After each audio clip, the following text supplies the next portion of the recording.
시대 유감. 여러분 안녕하세요. 저는 트렌드편 진행을 맡은 수연입니다. 오늘도 예림님, 민지님과 함께합니다. 여러분 최근에 개봉한 영화인데 만약에 우리 이거 보셨나요? 문가영, 구교환 씨가 주연이라 화제였는데 사실 이게 2018년 대만 영화인 먼 훗날 우리를 리메이크한 거라고 하더라고요. 맞아요. 그래서 안 그래도 저희들끼리 이거 봤냐고 얘기를 하다가 요즘 이런 아련몽롱한 느낌의 제목들이 많아서 헷갈려서 엄청 웃었거든요. 신시아 씨랑 추영우 씨가 나오는 그 영화 오세이사? 오사이세? 뭐 이런 그 영화랑도 계속 헷갈렸더라고요. 근데 재밌는 건 오세이사도 일본 영화가 원작이라는 거죠. 요즘 극장가나 OTT를 보면 유난히 리메이크 작품이 많이 보이는 것 같아요. 그래서 오늘 저희가 익숙한데 새로운 맛, 리메이크의 세계라는 주제로 음악부터 영화, 드라마까지 원작과 리메이크 매력이 어떻게 다른지 이야기해보려고 합니다. 그럼 이제 먼저 음악 얘기부터 해볼까요? 요즘 가수들이 리메이크 곡을 정말 많이 내잖아요. 아이유 씨도 꽃갈피나 이런 앨범들을 많이 내고 있는데 어떠세요? 제가 궁금해서 리메이크된 노래 목록을 한번 찾아봤는데 정말 많더라고요. 보통은 한두 번 리메이크 되지만 9번이나 리메이크 음원으로 발매된 노래가 있어요. 그 노래 혹시 뭔지 아시나요? 들어봤을 것 같은데 9번. 네, 여러분이 다 아시는 노래예요. 슈퍼스타 K에서 답을 공개할까요? 네. 답은 먼지가 되어입니다. 그걸 9번이나, 네. 9명이 했다는 건데. 그쵸. 9번이나 리메이크가 됐더라고요. 그래서 그냥 아는 노래도 많지만 저희 같은 2030은 이렇게 어디 드라마나 영화 콘텐츠에 삽입된 노래로 많이 리메이크를 접하는 것 같아요. 이번에 처음 알았는데 엄청 유명한 노래 있잖아요. 임영웅 씨의 사랑은 늘 도망가? 그 곡도 리메이크 곡이었어요. 그 곡도 원래 이무새님의 노래인데 이제 리메이크 된 곡이더라고요. 이렇게 음악에도 리메이크가 아주 무궁무진하게 있었습니다. 혹시 그럼 민지님이 제일 좋아하는 리메이크 곡 이런 거 있을까요?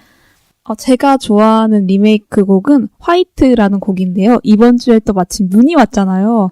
지금 같은 계절과 너무너무 잘 어울리는 곡인데 이 곡은 1999년에 핑클이 발매한 이후로 다비치, 폴킴, 더보이즈 등의 가수가 여러 번 리메이크를 했던 곡입니다. 제 기준 거의 저의 캐롤이에요. 누가 부른 게 제일 좋아요? 민지님은? 저는 약간 예림님이 나의 캐롤이다 한 것처럼 전 다비치 버전이 저의 캐롤 같은 느낌이에요. 저는 폴킴이요. 폴킴 버전도 너무 좋죠, 근데. 진짜 많이 불렀구나. 네.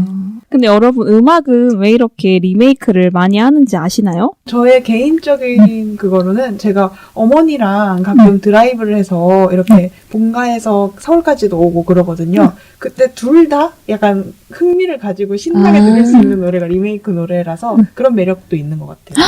저 이유도 하나 맞아요. 아까 시작할 때 말씀드렸는데 영화나 드라마에서 OST가 많이 이제 리메이크가 되잖아요. 저런 이유가 이제 작품 흥행과 관련이 있는데 원곡의 재해석을 통해서 다양한 세대를 잡고자 해서 그렇다고 합니다. 이제 젊은 세대에게는 재발견의 즐거움을 주고 중장년층에겐 추억을 전달하면서 작품의 인기를 높이는 데 기여한다고 할 수 있어요. 이제 작품의 몰입도나 화제성 증대로 복합적인 효과를 주다 보니까 안 할 이유가 없다 이거죠. 이제 들으시면서 지금 OST 리메이크 곡 뭐가 있지? 라고 생각 잘 안 떠오르실까봐 살짝 언급해드리면 이제 기억의 습작이나 아로하, 화려하지 않은 고백 이런 곡들이 다 리메이크된 OST입니다. 아로하는 무슨 드라마 때문에 더 유명해졌는데? 슬기로운 의사생활에서 맞아. 조정석 씨가 직접 불러서 더 화제가 됐었죠. 그 PD분은 유난히 이 여러 드라마에서 그렇게 리메이크를 맞아요. 사용해서 더 전 세대들의 사랑을 받는 느낌도 있죠, 확실히. 맞아요. 그리고 또 하나 이유가 더 있는데 너무 당연하겠지만 안정적인 흥행이 가능해서입니다. 이게 리메이크라는 게 사실 안 유명한 노래를 굳이 찾아서 하는 경우도 있지만 한 번쯤은 사랑받은 노래를 하다 보니까 어쨌든 검증된 콘텐츠잖아요.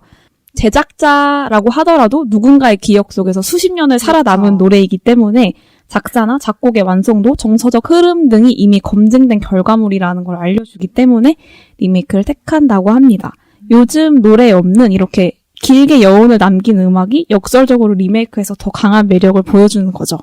그러니까 한때 제 히트 쳤던 곡들을 리메이크하는 경우가 많으니까 네버엔딩 그 노래도 정말 맞아요, 리메이크를 맞아요. 많이 하고 아이유 씨가 네모의 꿈 맞나요? 맞아요. 그것도 되게 반가웠는데 뭔가 저희랑 부모님 세대가 또 같이 즐길 수도 있고 그럼 민지님은 리메이크된 음악을 더 좋아하는 편이에요?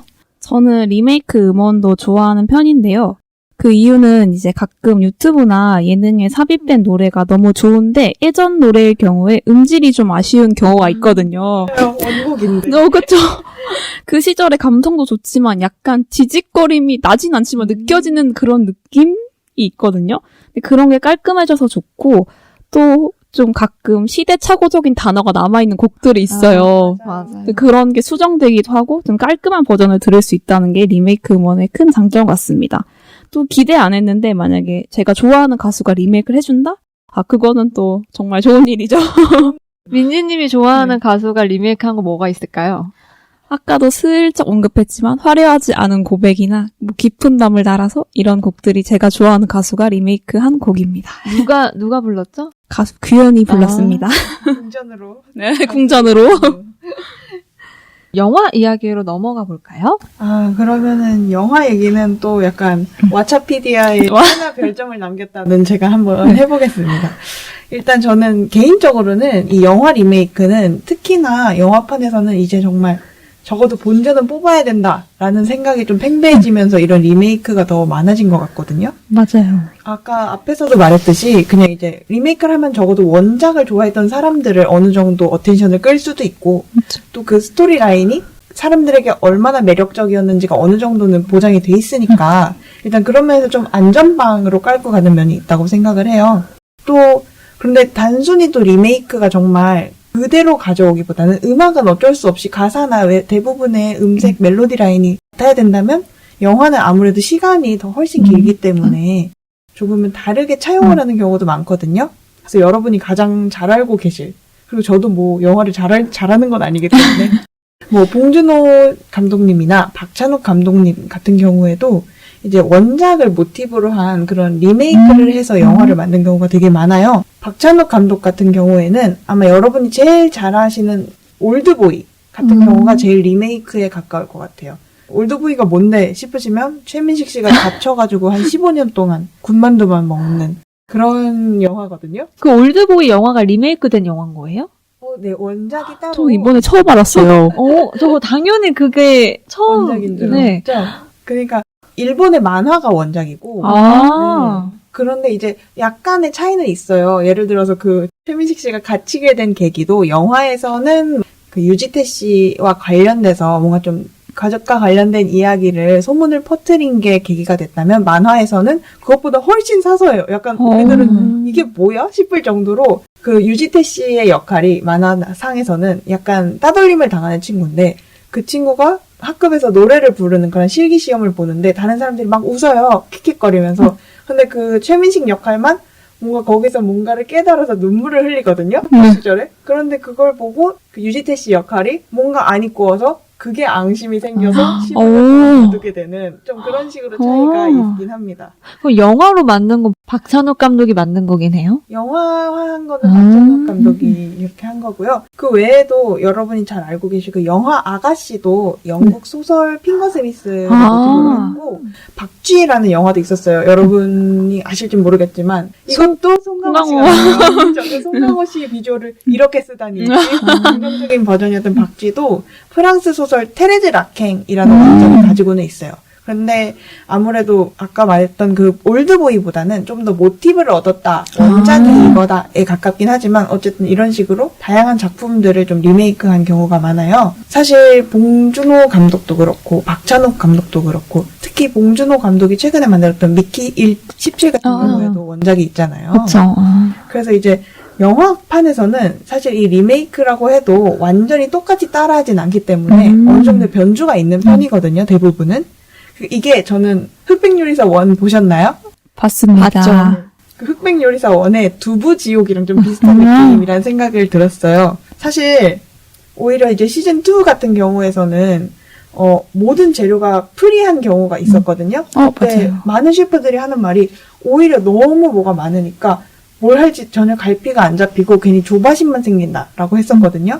그런데 이제 두부지옥 같은 경우에는 적어도 두부라는 원재료가 정해져 있었잖아요. 맞아요. 그래서 거기 안에서 각자가 가지고 있는 개성이나 그런 크리에이티브를 좀 발현할 수 있었던 것처럼 영화에서도 오히려 원작이 있으니까 그거를 좀 두부 삼아서 자기만의 색깔을 좀 입힐 수 있는 그런 역할이 되지 않나라는 게 저의 생각이었습니다.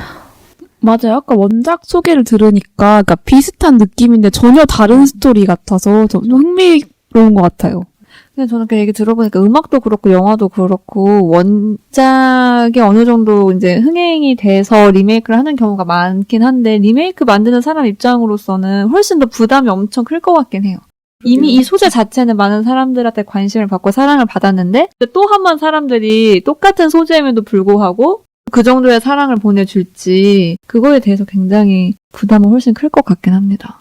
그럼 이제 드라마 이야기도 한번 제가 간단히 해드리면 제가 개인적으로 작년에 제일 재밌게 본 드라마가 중국 드라마인데 중국에서는 2020년에 방영했던 이가 인지명이라는 드라마가 있어요. 근데 이거를 한국이 리메이크를 해서 조립식 가족이라는 또 이름으로 작년에 방영을 했거든요. 근데 중국 원작인 이가 인지명은 2020년 그 방영 당시에 중국 전 채널에서 1위를 할 정도로 거의 중국 국민 드라마급의 신드롬을 일으켰던 드라마예요. 무슨 내용이길래 그렇게 국민 신드롬이 일으켜졌나요? 그러니까 이게 줄거리를 정말 간단하게 소개해드리면 전혀 피가 섞이지 않는 남매, 오빠 둘에 여동생 하나, 이 세 명의 남매가 정말 찐 가족처럼 어릴 때 쭉 같이 살았는데 지금 그중에 오빠 한 명과 여동생 한 명이 나중에 이제 역시 빠질 수 없군요. 그렇게 되는 과정이에요. 근데 이게 사실, 그러니까 이게 문화 차이도 있긴 한데 중국은 제가 중국 드라마를 많이 보니까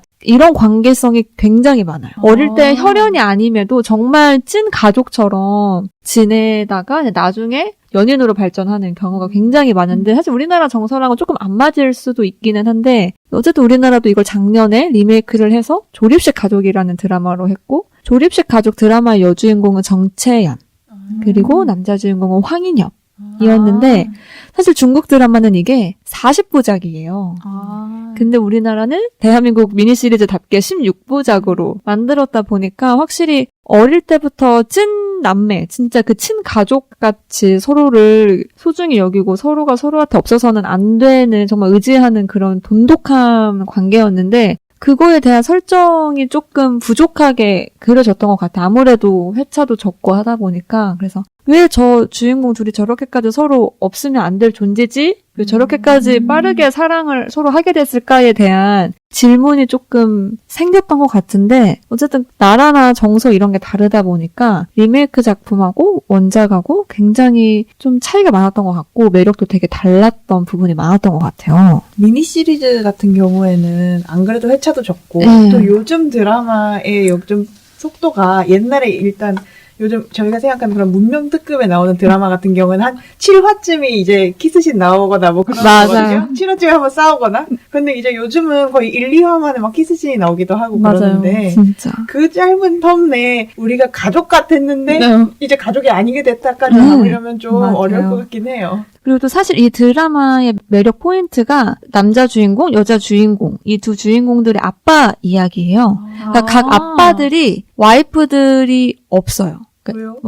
다 슬픈 이유로 와이프들이 없는데 이제 아빠들이 각자 혼자 애들을 키우다가 혼자 서로 키우는 게 힘드니까 우리 각자 한 가족처럼 지내자 이렇게 해서 어릴 때부터 찐 가족, 찐 남매처럼 됐던 건데 중국 드라마는 아빠들이 혼자 와이프 없이 애 엄마 없이 혼자서 아이를 키우는 거에 대한 굉장히 고충이나 힘듦이나 이런 것들을 굉장히 감동적으로 잘 그려냈는데 한국에서는 이렇게 아빠 혼자 아이를 키우는 거에 대한 힘듦이라든지 그래서 우리가 공동 육아를 하기 위해 같이 이렇게 하나가 됐다, 가족이 됐다 이거를 그러니까 설정하는 그 관계성을 조금 많이 밀도 높게 보여주지는 못해서 그런 게 조금 아쉬웠지만 근데 이제 정채연이랑 황인엽이 워낙 케미가 좋았고 조립식 가족도 작년에 그 시청률 같은 거를 확인을 해보니까 그 당시 작년에는 조립식 가족이 한국에서 시청률 2%로 시작했는데 플랫폼에서는 K-드라마 1위를 찍었다고 하더라고요. 근데 사실 이것도 아까 방금 민지님이 아까 말한 것처럼 원작이 워낙 많이 사랑을 받았기 때문에 그 원작을 사랑했던 많은 사람들이 다시 한번 찾아봐주고 관심 가져줘서 이렇게 조금 더 기록이 좋게 나오지 않았나 이렇게 생각을 해봅니다. 참 여러분은 뭔가 리메이크 작품이나 이런 걸 재밌게 발견하게 되면 원작은 어떨까? 내가 만약 원작을 안 봤다면 원작은 어떨까 하고 궁금해서 잘 찾아보세요? 저는 가끔 이런 경우는 있어요. 약간 스토리 전개가 너무 빠르거나 좀 상상력 엉뚱할 때 이게 원작이 있는 건가? 라고 찾아볼 때가 종종 있어요. 네. 저는 사실 그렇게 해서 보는 편은 없고 오히려 그냥 원작을 좋아했었는데 리메이크를 했다고 하면은 한번 이렇게 슬쩍 들여다보기는 하는 편인 것 같아요. 그런데 여러분 그 말이 있거든요. 오레오 회사에서 새로운 맛을 만들면은 오레오 오리지널 맛의 매출이 오른다라는 얘기. 그래서 새로운 맛을 계속 만든다라는 말도 있거든요. 전 그것처럼 결국은 원작에 어느 정도 그 퀄리티가 짱짱하게 보장이 돼 있으니까 다시 한번 또 원작의 매력을 볼 시점이 생기는 게 아닌가라는 생각도 좀 들어요. 근데 저거 재밌다. 신상 맛을 출시하는데 오히려 계속 오리지널 맛 매출이 더 올라간다는 게. 그렇다고 하더라고요. 과자 얘기하시니까 잠깐 하자면 요즘 안 그래도 회사들도 그 옛날에 맨 처음 나왔던 그 클래식 디자인으로 요즘 다시 맞아요. 요새 많이 있잖아요. 하더라고요. 최근에 봤는데. 전 최근에 클래식 맛동산 본 것 같은데 아마. 저는 사실 이렇게 리메이크 하면은 사실 제일 먼저 떠오르는 게 아이유긴 해요. 뭔가 근데 2030한테는 많이 그럴 것 같아요. 그 꽃갈피 음원의 힘이 워낙 크기도 했고. 그쵸. 그 앨범은 3개나 냈으니까. 리메이크의 진심이라고 느껴졌던 게 뮤직비디오를 보면. 그쵸. 네모의 꿈 뮤직비디오 같은 거는. 그 꽃갈피 앨범 표지라든지 뮤직비디오나 뭐 스틸컷만 봐도 진짜 그 옛날 소품 같은 거, 옛날 느낌 같은 거 되게 뭔가 촌스러우면서도 되게 뭐라 그래, 되게 친근하게 그거를 잘 표현했다고 해야 되나? 맞아요. 리메이크 곡 중에 MC가 제일 좋아하는 곡 뭐 이런 거 있을까요? 저는 안 그래도 아이유 씨 얘기를 하니까 저는 원곡을 몰랐다가 아이유 씨가 그렇게 꽃갈피로 내서 알게 된 노래도 몇 개 있거든요. 뭐 다 알고 계신 뭐 너의 의미 같은 것도 있겠고. 이건 예림 씨가 99년생이라 그래요. 어머 그래요? 94인 저는 솔직히 저 방금 솔직히 예림 씨 대답 되게 충격적이어서 오늘 퇴근할 때 슬플 것 같아요. 솔직히 아이유 씨가 리메이크 한 곡들은 워낙 유명했던 곡들을 당대에 진짜 크게 히트쳤던 곡들을 거의 다 리메이크해서 물론 저도 어릴 때 즐겨 듣는 세대는 아니었어. 근데 그런 노래가 옛날에 존재했었지라는 건 알고 있었는데 예림 씨는 아예 몰랐다는 거잖아요. 아이유. 너의 의미는 잘 몰랐죠. 그게 아마 김창완 맞아요. 이렇게 제가 알고 있으니까 더 속상하다. 진짜 몰랐어. 처음 알았어요? 그때 처음 알았어요. 그 전에 그래도 원곡이 있는 걸 알지만 좋은 노래는 그 잠 못 드는 밤 비는 내리고요. 그리고 저 모른다고 할걸. 민주 씨도 너의 의미 아이유가 불러서 처음 알았어요? 네, 저는 인터넷 헤비 유저로서 나올 때부터는 알았는데 나오기 전에는 몰랐습니다. 이게 2014년에 그게 나왔었네요. 모르죠? 저 2014년 때 아직 어렸어요. 아니 김창완 씨가 혹시 몇 년도에 너의 의미 발매하셨는지 아시나요, 여러분? 꽤 될걸요? 저랑도 저도 듣고 자란 세대는 아니에요. 저도 김창완 씨가 부른 거를 처음부터 끝까지 들어본 적은 없어요. 산울림이잖아요. 근데 생각보다. 산울림은 알아요, 예림 씨? 알죠. 근데 사실 저는 김창완 씨를 가수보다도 배우. 맞아요. 그 무슨. 사실 저도 그래요. 저도 가수로 안 지 얼마 안 돼요. 로 먼저 알았어요. 김창완 씨가 너의 의미를 발매한 게 1984년 1984. 저도 태어나기 한참 전이라서 저도 모르지만 처음 알았구나. 그래서. 근데 진짜 가수들이 제일 많이 리메이크하는 곡이 이문세 씨인 것 같아요. 그렇죠? 전 세대를 좀 아우르는 음악이 많아서 그런 것 같아요. 근데 아까 임영웅 씨도 진짜 좀 충격적이긴 했어요. 그쵸. 임영웅 씨가 부르면 다 임영웅 씨가 처음으로 만들어서 부른 것 같은 느낌이 있잖아요. 맞아요. 우리 그럼 제일 리메이크로 봤던 영화나 드라마 중에 서로 가장 좋아하는 재밌게 본 영화나 드라마 하나씩 있을까요? 저는 영화는 그 시절 우리가 좋아했던 소녀라는 영화를 되게 좋아해요. 근데 그걸 이제 한국 버전으로 리메이크를 했는데 진영하고 트와이스 다현이 주연이었는데 저는 조금 아쉽게 봤습니다. 민지 씨 별로인 거 얘기할 거면 우리 그 얘기도 했잖아요. 궁 드라마 궁 S. 궁 S. 여러분 궁 S를 아시나요? 비운의 역작 궁 S. 궁이 엄청난 히트를 쳤고 그 이후에 이제 궁 S라는 드라마가 리메이크 돼서 나온 것 같은데 네, 연달아 나왔어요. 거기 네. 세븐 씨가 주연이었고 그리고 지금은 너무 유명해진 차은상인 박신혜 씨도 90년대생들은 궁 드라마를 모르지 않을 텐데 그때 엄청 인기였어가지고 근데 사실 꽃보다 남자도 리메이크 드라마잖아요. 그죠? 일본 원작이고. 일본이 원작을 했고, 그 다음에 한국이 했고, 그 다음에 중국이 했는데, 중국판 꽃보다 남자도 중국에서 굉장히 잘 됐어요. 히트를 쳤고, 꽃보다 남자는 한중일이 다 했구나. 그리고 궁은 또 최근에 기사가 간간히 나오잖아요. 또, 맞아요. 곧, 리메이크. 네, 곧 또 리메이크 버전이 나온다. 해서 벌써부터 주인공들 누구로 캐스팅할지 막 가상 캐스팅도 인터넷에 많이 올라오고 하는데, 많이 기대가 될 것 같습니다. 저는 개인적으로 추억이 있어가지고 제가 18년도에 이제 처음 입학을 해가지고 첫 남자친구랑 보러 간 영화가 리틀 포레스트였거든요. 그러면서 진짜 다시 저의 본가인 강릉이 좀 그리워지는 그런 모멘트가 많았어서 그냥 리틀 포레스트가 되게 좋았던 것 같아요. 그게 제 인생 영화 중에 두 번째로 제가 맨날 꼽는 거였는데, 뭐죠? 악마는 프라다를 입는다.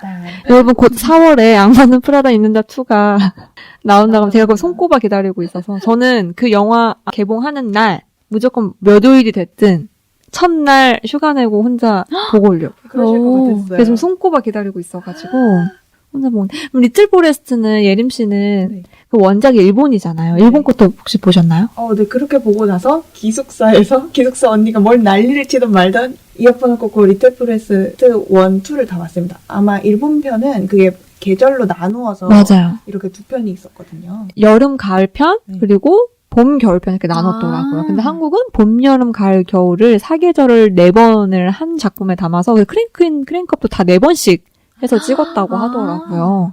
그리고 또 일본은 거기 신 스틸러로 고양이가 나오는데 한국 리메이크작은 강아지가 나오고 청춘, 힐링, 요리 이 3가지가 리틀 포레스트의 키워드인 것 같은데 그거 한번 아시나요? 보시면 너무 좋을 것 같아요. 그 한국 리메이크판에서 좀 눈여겨볼 만한 게 그 한국 리메이크판을 만드신 분이 개인적으로 채식주의자셔가지고 맞아요. 그래가지고 이제 나온 요리들이 하나도 고기가 들어가 있지 않아요. 그런데도 사람들이 그걸 인지를 못할 만큼 그냥 자연스럽게 그게 녹아 있어서 맞아. 오히려 저는 그냥 리메이크한 사람의 그런 의도도 들어가는 게 되게 나쁘지 않다.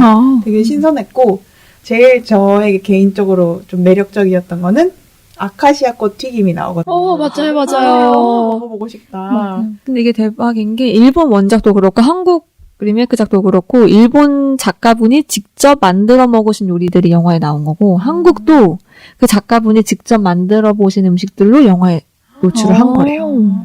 그래서 뭔가 리틀 포레스트는 한국도 그렇고 일본도 그렇고 되게 그 작가의 자서전적인 이야기가 담겨 있다. 그런 이야기가 많이 나오더라고요. 지금 말씀해주신 것처럼 뭔가 음악과 다르게 영화나 드라마는 리메이크한 사람의 의도가 담겨 있다는 게 좀 재밌는 포인트 같아요. 네, 그럼 여러분 오늘 저희가 이렇게 원작과 리메이크, 이런 음악, 영화, 드라마 다양하게 이야기를 해봤는데요. 오늘 나눈 이야기들 중에 여러분의 인생 리메이크작이 있다면 댓글로 남겨주세요. 그럼 저희는 다음 주에 더 재밌는 주제로 찾아오겠습니다. 안녕!